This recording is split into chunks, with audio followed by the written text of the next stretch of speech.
tá vindo. A música encaixa muito bem para a situação, porque é uma música que eu particularmente amo. E, sabe, para essa situação de que nós havíamos planejado algo, né? Eu deixo ela planejada, pensar que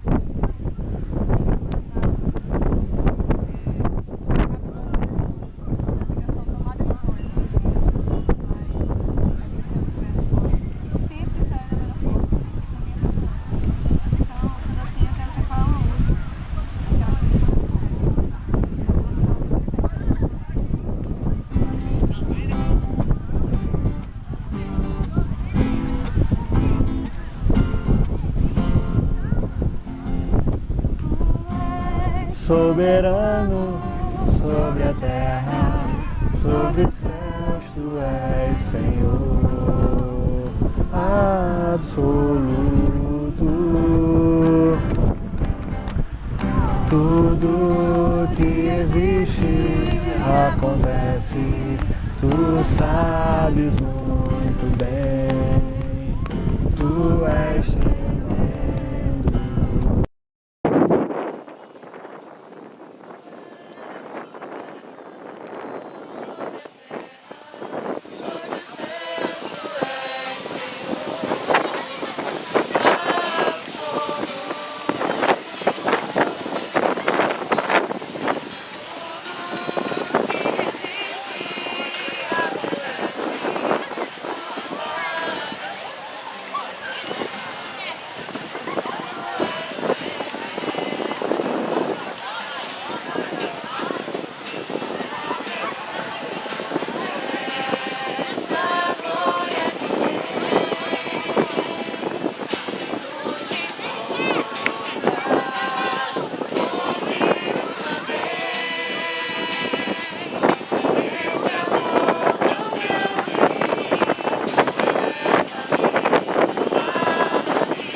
Aquela senhora ali, existe um grupo ali, a gente não sabe que grupo é aquele, tem aquele outro grupo ali, tem pessoas espalhadas ali, tem um grupo maior ali.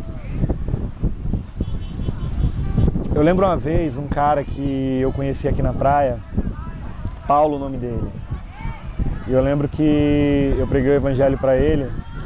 Tudo começou porque eu perguntei a hora, ele me disse a hora, eu perguntei se ele queria um presente, aí ele pensou que eu era um bandido e depois eu acalmei ele dizendo que não era.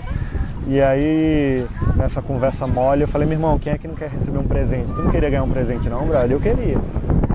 Aí ele ficou meio desconfiado, ele ficou o quê? Eu falei, meu irmão, deixa eu abençoar a tua vida com uma oração. Resumo da história, ele permitiu, eu orei por ele, orei por cachorro, periquito, papagaio, enfim, nessa hora eu aproveitei, fui com tudo, orei por tudo e por todos, e quando eu terminei de orar, o cara tava chorando. E ele falou, meu irmão, o dia que você encontrar uma pessoa sozinha andando na praia, pode ter certeza que essa pessoa precisa de ajuda. Você não sabe como isso foi importante para mim. Eu preguei o evangelho para ele. E depois que ele falou aquilo, eu nunca mais esqueci. E toda vez que eu venho para a praia, eu fico observando as pessoas. Aqui, a gente tem diversos mundos distintos. A gente não sabe quem são essas pessoas. A gente não sabe tamanha depressão que pode existir no coração de alguém aqui que talvez a gente nem imagine. A gente não sabe a tristeza, talvez luta contra o divórcio, problemas dentro de casa, não sei, luta com a pornografia, luta com drogas, sei lá. E aqui, literalmente, é um campo missionário onde a gente está nós estamos totalmente acessíveis a essas pessoas e o que a gente precisa simplesmente é ir. Já pararam para pensar nisso? Não existe barreira nenhuma, pô. É só a gente chegar e falar com as pessoas. Que melhor oportunidade é essa que a gente tem? É uma doideira. Eu quero contar para vocês uma história de um dia quando eu estava aqui na praia e eu fui... Esse dia foi numa quarta-feira, eu morrendo de vergonha de evangelizar, porque sempre aparecia alguém conhecido e perguntava o que eu estava fazendo e eu já estava lutando para tentar vencer a vergonha, a timidez, e aí eu falava, meu irmão, estou evangelizando, mas ficava com vergonha e lutando, Deus, eu quero perder essa vergonha, resumo da história. Aí eu fui andando, não conseguia evangelizar ninguém, eu já estava perto daquele ponto ali onde fica as garotas de programa e comecei a andar por ali, aí tinha um playboy sentado, pá, e eu olhei pro cara, ele todo tatuado, cabeça raspada, aí voltei, eu falei, meu irmão, eu vou falar com esse cara, doido. Aí eu fui, voltei, ele perto das garotas de programa, meu irmão, eu vou, com vergonha, mas fui. Aí eu falei, meu irmão, eu posso sentar do teu lado? Aí o bicho olhou pra mim assim, senta. Aí não me deu muito cabimento não. Não sei lá quem é o cara, né? Eu vou ficar dando atenção pra ele. Eu vou falar, é o fresco, né? Sei. Aí eu sei, não, e pior que ele pensou isso mesmo, porque quando eu sentei do lado dele, aí ele falou assim, eu falei, meu irmão, eu queria saber se eu posso te fazer uma pergunta, mas eu quero saber se você deixa, senão vai ser invasão de privacidade. Eu falei, pronto, esse cara vai pensar que eu sou gay agora, né? Aí ele falou, aí ele fechou a cara mais ainda, ele falou, meu irmão, fala. Aí eu falei, bicho, eu sou cristão, eu estava passando aqui e senti vontade de te fazer uma pergunta. Eu quero saber se eu posso orar por você, se eu posso abençoar a tua vida com uma oração. Aí o caba já ficou assim, né? Falei, bom, não é gay, então tá massa. Aí eu falei, meu irmão, mas não se preocupa não, porque passa gente toda hora ali na calçadinha, né? Em Manaíra também, a galera caminhando, pá, as garotas de programa ali. Aí eu falei, meu irmão, mas não se preocupa não, porque ninguém vai perceber não. Eu não vou fechar o olho, não vou falar alto, eu vou continuar conversando com você. Ninguém nem vai perceber que eu tô orando por você, mas deixa eu te abençoar, brother, com uma oração, talvez eu não te veja nunca mais. Aí ele... Beleza. Max, o nome dele. Orei por ele, mesma história. Morto de vergonha eu tava, mas quando o cabo abriu a porta, meu irmão, eu sentei, orei por ele, orei pela família dele, orei pela vida dele, orei por tanta coisa que eu nem lembro mais. Mano. Quando eu terminei de orar, ele virou pra mim já totalmente desarmado, sabe?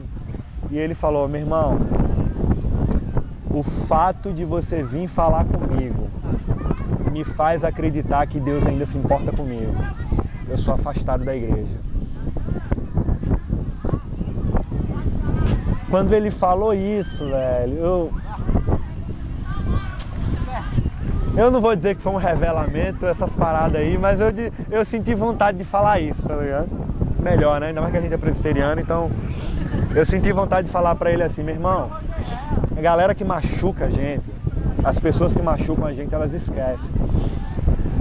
Mas quem foi machucado um dia na vida, dificilmente esquece. E ele olhou pra mim e falou, meu irmão, é verdade. Mas eu falei, Max, somente Deus é capaz de restaurar os nossos corações. Resumo da história, eu peguei o telefone dele, pedi um número, dei meu número de telefone pra ele, eu falei, meu irmão, o dia que você precisar de ajuda, brother, você pode ligar pra mim, pode ser de manhã, de tarde, de noite, de madrugada, eu quero orar com você, eu quero poder te ajudar. E aí ele falou, meu irmão, obrigado, velho, obrigado mesmo. Tá massa, fui embora, né? Feliz da vida, foi a única pessoa que eu falei naquele dia, eu falei, caramba, senhor, que massa, velho. E beleza, no outro dia eu liguei pro cara, ou no outro dia ou foi 2 dias depois, o telefone desligado. Eu falei, meu irmão, esse cara me deu foi o pituca, velho, o migué da bexiga me enrolou. Aí liguei para ele várias vezes, telefone desligado. Umas 2 semanas depois, nessa época eu trabalhava no cartório ainda, ali na Epitácio. E aí eu tô saindo do cartório 5 horas da tarde, numa sexta-feira, meu telefone toca. E um cara aos prantos liga pra mim, velho. Aos prantos. E eu falei, alô, aqui quem tá falando é o Maxwell. Eu falei, mas eu não conheço nenhum Maxwell. Ele falou, aqui quem tá falando é o Max, aquele cara que você encontrou lá na praia. Eu falei, era outro número. Max, meu irmão, eu tô tentando falar com você um tempão, brother, como é que você tá? E ele chorava. Ele falou, bicho, você disse pra mim que o dia que eu precisasse de ajuda eu podia ligar pra você. Esse dia chegou. Eu tô perambulando há 2 dias sem dormir, perturbado, e a única pessoa que me vinha à cabeça era você. Eu não sei o que fazer da minha vida. Ele disse, eu quero te contar uma história agora, mas por favor, não me condena. Aquele dia quando você foi conversar comigo, você pediu para orar por mim, eu estava ali próximo àquelas garotas de programa, porque na verdade eu sou casado. Aí depois ele voltou atrás e ele falou, na verdade eu vivo com uma mulher. E ela faz programa. E eu estava justamente ali, observando ela, até a hora dela sair para fazer programa, para ninguém mexer com ela. Por isso que eu estava ali sentado quando você foi falar comigo. Enquanto você conversava comigo, ela me observava de longe. Eu não sei se esse foi um dos motivos que fez com que ele se afastasse dos caminhos do Senhor, não sei. Mas aí, quando você saiu, foi embora, ela veio me perguntar quem você era, porque a gente ficou muito tempo ali. E eu disse que você era evangélico, tinha falado de Jesus para mim. E eu comecei a conversar com ela e ela me disse, vamos para a igreja? E eu já tinha tentado levar ela para a igreja várias vezes e nunca consegui. Eu fiquei empolgado quando ela disse isso. Só que os dias passaram e ela mudou de ideia e não saiu. A gente não foi para a igreja. A verdade é que o número que eu dei para você foi o número dela. E o número dela está desligado. O número dela está desligado porque no dia 15 agora, ela saiu para fazer programa e ela não voltou. 2 dias depois eu encontrei ela atrás do bar de Ronaldo, ali no poço, junto com a polícia. Ela foi assassinada e ela estava com um saco plástico na cabeça. Isso foi depois que ela saiu para fazer um programa. A polícia pensou que eu tinha sido responsável porque eu era o companheiro dela, mas depois eles me soltaram. E ele chorava e ele falava, cara, ele falou várias vezes, por favor, não me condena. O peso da culpa no coração dele, porque ele sabia do seu pecado. E ele falou, eu sei que ela não volta mais. Eu sei que ela não volta mais. Mas eu não sei o que fazer da minha vida, eu estou perturbado. Eu preciso de ajuda. Eu orei com ele, entreguei o evangelho para ele.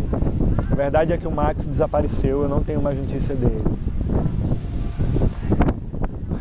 Mas toda vez que eu lembro do Max, eu me lembro do sentimento que eu tive naquela noite quando eu saí para evangelizar. O único sentimento que eu tinha era vergonha. O último sentimento que eu tinha naquela noite era de ser encontrado por alguém e lutando com os meus próprios limites, sabe? Da timidez. E toda vez que eu lembro dessa história, eu percebo que não é a nossa capacidade intelectual, não é a nossa capacidade quanto à oratória, não é você falar bem, ser articulado, que vai facilitar o evangelho chegar ao coração do perdido. Não é nada disso. Quando Jesus ele se encontra com os discípulos antes de ir para o céu, lá em Mateus 28, as últimas palavras dele, nos últimos momentos antes dele ir para o céu, os discípulos estavam atentos, porque eles sabiam que eram os últimos momentos com Jesus. E Jesus foi muito claro quando ele disse, vão e façam discípulos de todas as nações. Ali, traduzindo no miúdo, o que Jesus estava querendo dizer ali aquele vão, na verdade, significa indo. Ou seja, enquanto vocês estiverem indo pelos caminhos da vida, vocês estejam fazendo discípulos, por onde vocês estiverem caminhando. E Jesus, ele nos chama a fazer discípulos. E como é que a gente faz discípulos? É o que ele diz no restante dos versículos, ensinando essas pessoas a guardar tudo aquilo que eu ensinei para vocês. E o que que Jesus ensinou para nós?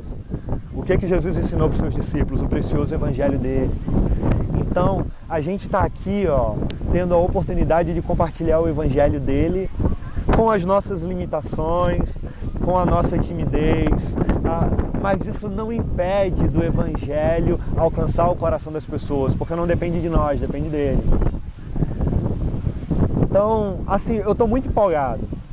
Não tem muita gente aqui, mas isso não importa. Não importa porque o evangelho ele não está relacionado à quantidade de pessoas que se mobilizam para o propósito específico que é a propagação dele. Na verdade, nós estamos aqui porque a gente entendeu a importância de compartilhar o evangelho que é dele, e ele que é como um leão que quando sai de uma jaula, a gente não precisa dizer para o leão o que ele precisa fazer quando ele sai de uma jaula. Ele simplesmente vai e sai e caça, e ele faz o que a natureza dele condiz ele a fazer. Então aqui a gente está simplesmente compartilhando esse leão que ruge, o leão da tribo de Judá, o Deus Todo-Poderoso, com essas pessoas que talvez não conheçam ele. Então é isso, galera. A gente está aqui, que a gente possa entender que, independente das nossas limitações, o Evangelho ele não se limita às nossas condições. E Deus, pela sua graça e pela sua misericórdia, ele usa a gente. E eu queria que a gente cantasse mais uma música. Eu não sei como é que tá ali. Daqui a pouco as coisas mudam, tudo é muito dinâmico e Deus, a gente pensa uma coisa, outras oportunidades surgem, daqui a pouco a gente tá ali no palco, doido, ó. Então tem que aproveitar todas as oportunidades. Mas vamos cantar mais uma música. Chega aí, não, senta aí.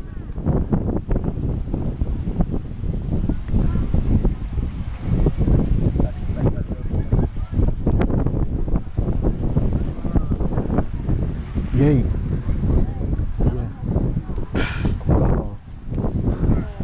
Ai, que dor na perna.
Bom, é o seguinte, eu acho que a gente não pode ficar refém do palco. Vamos continuar então. Mais uma música. Enquanto eu penso aqui. Dá tempo, pensa. Não, só a gente tá ótimo, tá ótimo. Mas não dá pra fazer aquilo que eu te falei. 12 violões não dá. Tem que ser muita zoada. Tem que ser muita zoada. Porque senão. Porque aqui. Tu tá ligado? Você já participou de AJC?